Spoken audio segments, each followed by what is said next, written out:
এবার কোরআনে কারীম আপনি যখন স্টাডি করবেন, সূরার নাম হলো কলম।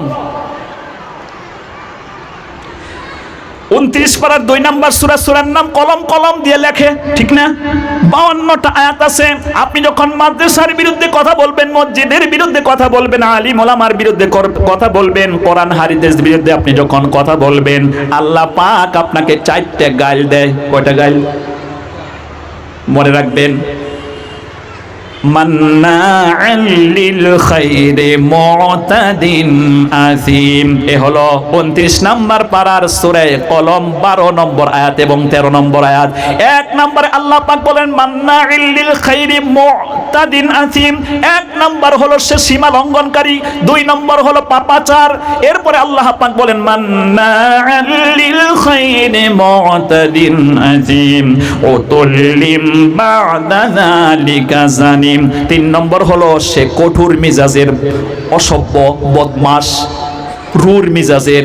আর 4 নাম্বার হলো আল্লাহর লিস্টে সে জারক সন্তান হিসেবে তার নাম লেখা হয়। কারণ জারক সন্তানেরা এই পৃথিবীতে কোরআন হাদিস চায় না, কোরআন হাদিসের পক্ষে তারা থাকে না, কোরআন হাদিসের বিরুদ্ধেই কথা বলে।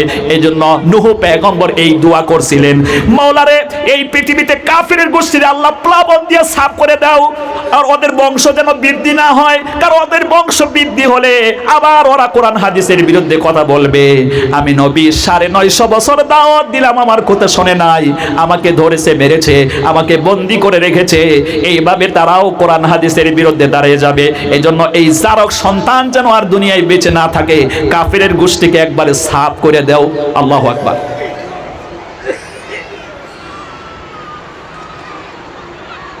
কষ্ট পাইতেছেন? কষ্ট পাইতেছেন? এই জন্য আসুন, পক্ষে আসুন।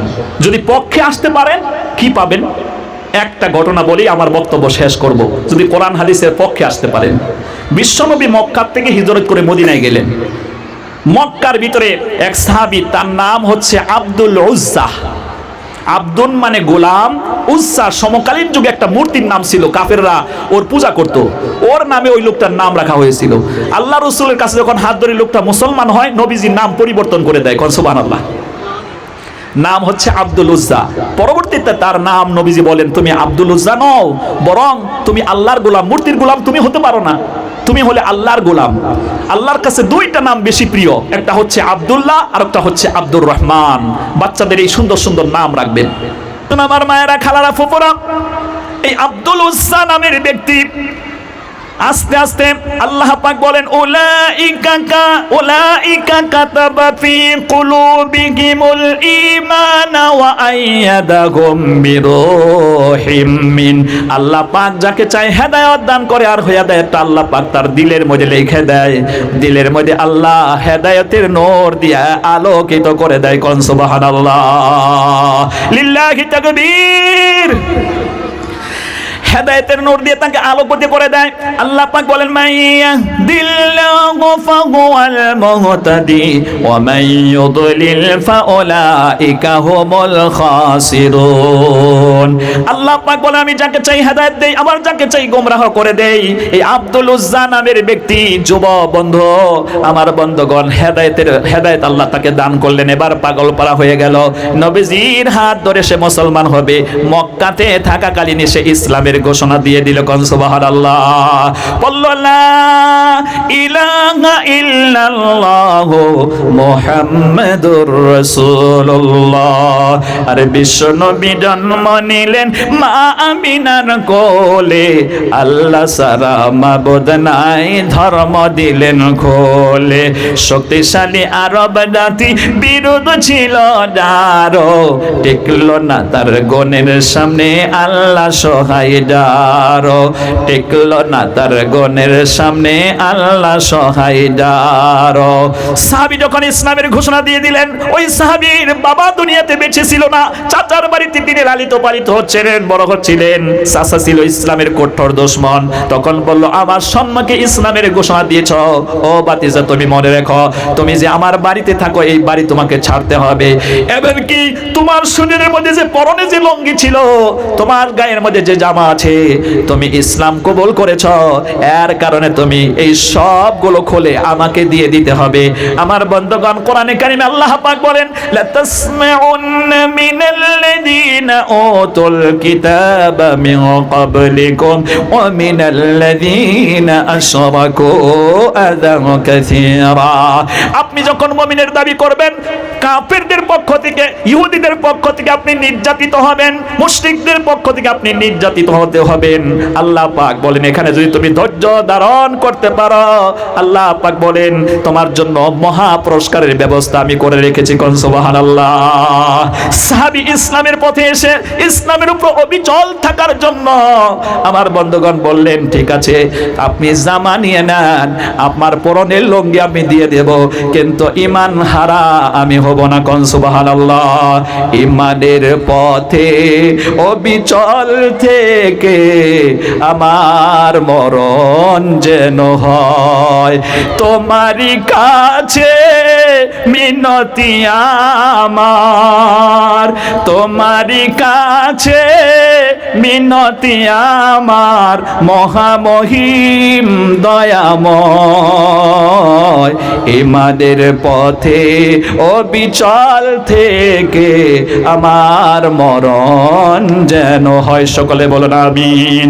সাহাবী টুকটুক করে একেবারে হাঁটতে হাঁটতে 400 কিলোমিটার পর্যন্ত হাঁটতে হাঁটতে, পেটের মধ্যে কোনো খানা নাই, খিদার তাড়নায় হাঁটতে হাঁটতে টুকটুক করে গিয়া মসজিদে নবীর সম্মুখে বিশ্ব নবী কখন আসে অপেক্ষামান থাকলেন। কোন সুবহানাল্লাহ।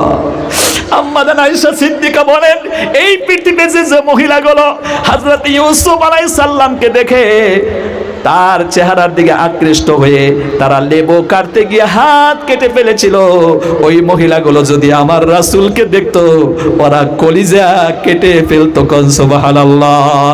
আকাশের তারা গলি ঝিলিমিলি ঝিলিমিলি ডলছে, ডালে ডালে ফুল গলি সৌরভে দোলছে, রাসূল এসেছে হাবিব এসেছে। পড়েন, রাসূল এসেছে হাবিব এসেছে, আরব দেশে কাবার পাশে মানবের সেরা মানব এসেছে, আমিনার কোলে চন্দ্রা ধলে পাখিরা তালে তালে গান ধরেছে, হুজুর এসেছে রাসূল এসেছে হাবিব এসেছে।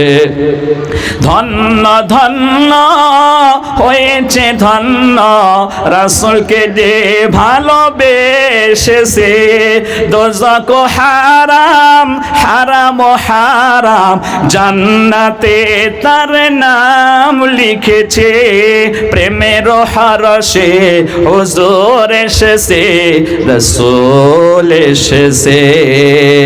সাহাবী অপেক্ষায় আছে কোন সময় আমার হাবিব বিশ্ব নবীকে আমি দর্শন করব। তার হাতে হাত ধরে কলেমা পড়ে মুসলমান হয়ে এই পৃথিবী এবং দুনিয়া আখিরাত আমি ধন্যময় করব। সুবহানাল্লাহ। আল্লাহর রাসূল বাইরে দেখে উস্কো খুস্কো চেহারা, চুলের মধ্যে বালু লাগানো, শরীরের মধ্যে জামা নাই। মায়ের কাছে যখন জামা সবগুলো দিয়ে দিল, মায়ের কাছে গিয়ে বলছে, হে আমার আম্মা দেখুন আমার অবস্থা চাচাই করেছে ইসলাম মানার কারণে। মা একটা চাদর দিয়ে দেয়, ওই চাদরটাকে 2 টুকরা করে একটা পরে আর একটা গায়ের মধ্যে দিয়া নবীজির দরবারে পৌঁছে গেলে সাহাবীকে জিজ্ঞেস করে, ও প্রাণের সাহাবী তোমার এই অবস্থা কেন? সব ঘটনা যখন খুলে বলে নবীজি বড্ড খুশি হয়ে গেল, নামটা পরিবর্তন করে দিল। তুমি আর আজকে থেকে আব্দুল উজ্জা না, বরং তুমি হলে আব্দুল্লাহ, তুমি থাকো। মসজিদে নবীর ভিতরে আল্লাহ রাসূল মক্তব চালু করেছিলেন, মাদ্রাসা চালু করেছিলেন। ও আমার মায়েরা, আপনারা ডিম বিক্রি করা, আপনারা মুরগ বিক্রি করা টাকা রেখে দিয়ে একটু হুজুরকে ভালো হাদিয়া দিবেন। মসজিদের মধ্যে যে ইমাম সাহেব থাকে আপনারা এক্সট্রা একটু হাদিয়া দিয়ে বলবেন আমার বাচ্চাকে একটু একটু ভালো করে পড়াবেন, কারণ কোরআনটা ভালো করে না পড়লে তার নামাজ শুদ্ধ হবে না। আল্লাযীনা আতাইনাহুমুল কিতাবা হাক্কা তিলাওয়াতি, কোরআনে কারীম আপনি যখন স্টাডি করবেন, আপনি পড়বেন সূরাতুল বাকারা 286 আয়াতের ভিতরে এই আয়াত সংখ্যা হতেছে 121। আল্লাহ পাক বলেন তোমরা কোরআন তিলাওয়াত করো, কিন্তু কোরআনের হক আদায় করে তিলাওয়াত করো। এই আয়াতের তাফসিরে মুফাসসিরিনে কেরাম কয়েকটা কথা লিখেছেন। এক নম্বরে তিলাওয়াতটা হতে হবে পরিশুদ্ধ, এক নম্বর তাজবিদ, দুই নম্বরে তালাফফুজ, আর তিন নম্বরে তাজবিদ এবং তালাফফুজ দিয়ে যখন আপনি পড়বেন পড়াটা শুদ্ধ হবে। শুদ্ধ হওয়ার পরে এর মিনিং জেনে তার উপরে আমল করা, এর নাম হচ্ছে কোরআনের হক আদায় করে কোরআন পড়া। কথা শুনতেছেন? এক নাম্বার হচ্ছে তালাফফুজ ঠিক হওয়া লাগবে, দুই নম্বর তাজবিদ ফিট করা লাগবে, মানে গ্রামার ফিট করা লাগবে। তাজবিদ আর গ্রামার দুটো, তাজবিদ ফিট করে তালাফফুজ ঠিক করে যখন তিলাওয়াত করবেন তখন অর্থটা শুদ্ধ হবে। যেরকম কুল হুয়াল্লাহু আহাদ, বলুন নবী আল্লাহ একজন, আল্লাহ একক, এটা তর্জমা হচ্ছে। আর আপনি যদি ছোট কাপ দিয়ে পড়েন, আমরা তো বড় কাপ উচ্চারণ হয় না, বড় কাপের উচ্চারণের জায়গাটা হচ্ছে জবান কি জার মুকাবিল উপর কা তালু, জিবলার গুড়ি আর উপরের তালুর মধ্যে এরকম টক্কর লাগবে। কুল কফ কফ, তখন বলা হচ্ছে কুল হুয়াল্লাহু আহাদ, হে নবী आप कह दीजिए कि अल्लाह एक है। কিন্তু আমরা বলি কুল হুয়াল্লাহু আহাদ, অর্থ হয় হে নবী খান আল্লাহ একজন। ছোট কাপ দিয়ে বললে কুল, ওর অর্থ হয় খাওয়া, বড় কাপ দিয়ে বললে অর্থ হয় বলো। ডিফারেন্স হইল না? এজন্য কোরআনের হক আদায় করে কোরআন তিলাওয়াত করতে হবে। এক নম্বরে তালাফফুজ সহি, দুই নম্বরে তাজবিদ ফিট করা। এই দুইটা যখন হবে তখন শুদ্ধ তরজমা বেরিয়ে আসবে। আপনি পড়তেছেন শুদ্ধ তরজমা নিয়ে আপনার লাইফে ফিট করছেন, এর নাম হলো কোরআনকে সহি ভাবে তিলাওয়াত করা, কোরআনের হক আদায় করে তিলাওয়াত করা। কোন সুবহানাল্লাহ। এই সাহাবী আহলে সুফা, আমরা এখন মক্তব বলি, ওই সময় মসজিদে নববীর ভিতরে যে মাদ্রাসা ছিল, মক্তব ছিল, ওর নাম ছিল আহলে সুফা। তাফসীর কিতাবের ভিতরে এসেছে কখনো সাহাবী কম বেশি হইতো, কখনো 50, কখনো 30, কখনো 40, ঊর্ধ্বে 70, এর একটু বেশিও চলে যেত। সব সময় তারা মসজিদে নববীতে থেকে তারা পড়াশোনা করত। এবার একটা হাদিস শোনেন। আমরা মসজিদে খুলে নামাজ পড়তে যাই, এই নামাজের সাথে সাথে আপনি যদি নিয়ত করেন, আল্লাহ এখন তো ওযু করলাম, মসজিদে নামাজের টাইম হয়ে গেছে, নামাজ পড়তে যাচ্ছি, তবে নামাজ পড়ে আমি একটা মাসআলা শিখব।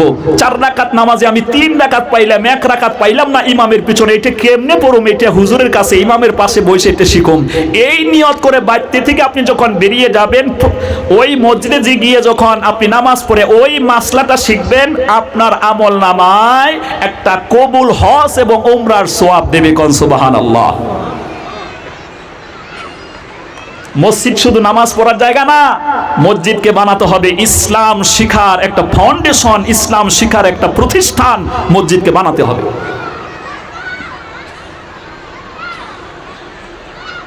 তাইলে আপনি যদি এই শুদ্ধ মাসলা, শুদ্ধ তিলাওয়াত শিখতে যান, তাইলে মসজিদে ইমামটা ওইরকম ভালো লাগবে না? কথা বলছেন না কেন? সবচেয়ে বেটার হলো মাওলানা পাস করেছে, পাশাপাশি মুফতিয়ানা পাস করেছে, এরকম মুফতি সাহেবকে রাখলে ভালো, কারণ বিভিন্ন মাসলা আমাদের জানার দরকার আছে, ঠিক না? তাহলে এখন মুফতি সাহেবকে রাখতে গেলে, উচ্চ ডিগ্রিওয়ালা একজন হুজুর রাখতে গেলে আপনার হাদিয়াটাও একটু বাড়াতে হবে। কিন্তু আমরা আমাদের কলিজা ছিঁড়ে যায়, হুজুরকে হাদিয়া দিতে কলিজা ছিঁড়ে যায়। ইমাম মুয়াজ্জিনকে এত ঠকায়, যে কথা আমি এখানে বলতে পারবো না, এত ঠকায়। কোরআন শরীফে আপনি ঢুকলে আপনি একটা আয়াত পাবেন। প্রত্যেক শুক্রবারে জুমার নামাজ যখন সংগঠিত হয়, এই যে কালকে জুমার নামাজ গেল, দ্বিতীয় নম্বর খুতবার লাস্টে একটা কোরআনের আয়াত পড়া হয়। শুনতেছেন? খলিফাতুল মুসলিমিন ওমর বিন আব্দুল আজিজ রহমতুল্লাহ আলাইহির জমানা থেকে এটা চালু হয়ে গেছে। দ্বিতীয় খুতবা শেষ করার সময় আমার বন্ধুগণ কোরআন শরীফের একটা আয়াত তিলাওয়াত করে আপনাদেরকে শুনিয়ে দেওয়া হয়, আপনাদের বিবেককে জাগ্রত করে দেওয়া হয়। এই আয়াতটা হলো কোরআন শরীফের ভিতরে 14 নম্বর পারার 2 নম্বর সূরা, সূরার নাম হলো সূরা আন-নাহল। 128টা আয়াতের 90 নম্বর আয়াতটা পড়ে, ইন্নাল্লাহা ইয়া'মুরু বিল আদলি।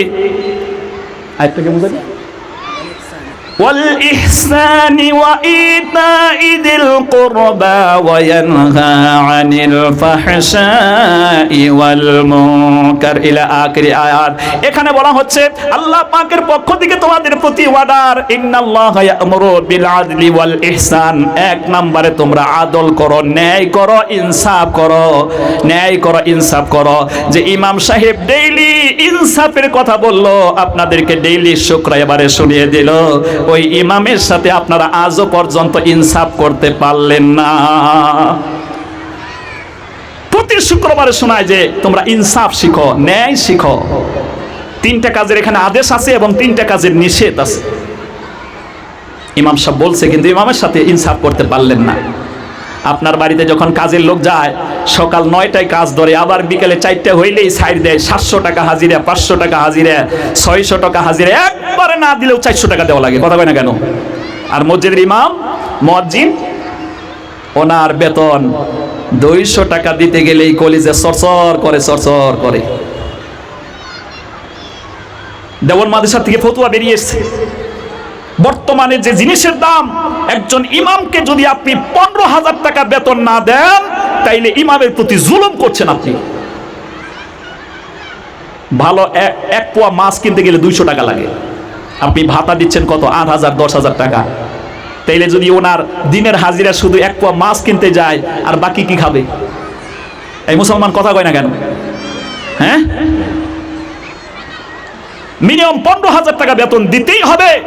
এবার কোরআনে কারীম যখন আপনি স্টাডি করবেন, আপনি পড়বেন 19 নাম্বার পারা, 1 নাম্বার পেজ, সূরা ফুরকান 77টা আয়াতের 30 নাম্বার আয়াত।